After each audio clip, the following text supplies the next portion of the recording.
There are four significant things this morning that I'd like for us to consider concerning life's greatest choice. First of all, notice that it is a necessary choice. It's a necessary choice.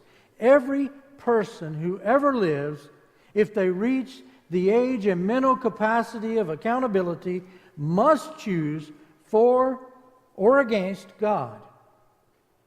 If a person refuses to make that choice, or if they delay or simply neglect to make a choice, then that's the same as making a choice against God.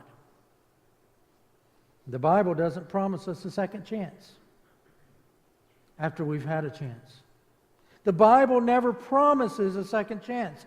But because of God's mercy, many of us receive multiple chances to choose to change our decision from a negative one to a positive one for the Lord Jesus.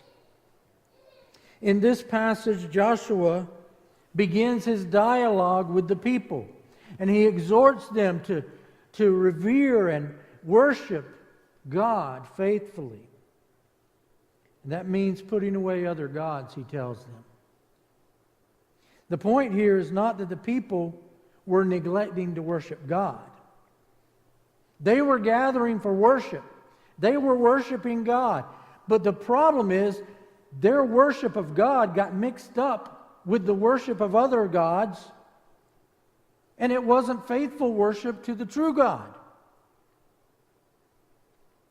In essence, Joshua was calling them to adhere to the first commandment, to worship God and God alone. But he didn't coerce them. He didn't force them into a commitment. He gave them a choice. He offered some motivation for their choice, and we find that in the first 13 verses of this passage. He explains to them all the things that God has done for them. He tells them, look back at everything He's done, where He's brought you, and what He's brought you through. And then in verse 13 he says, I've given you a land for which you did not labor, and cities which you did not build. And you dwell in them, you eat of the vineyards and olive groves which you did not plant.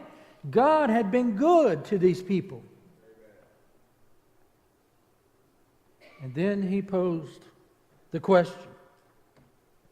But if all this seems evil, and you don't want to serve God, decide who you're going to serve.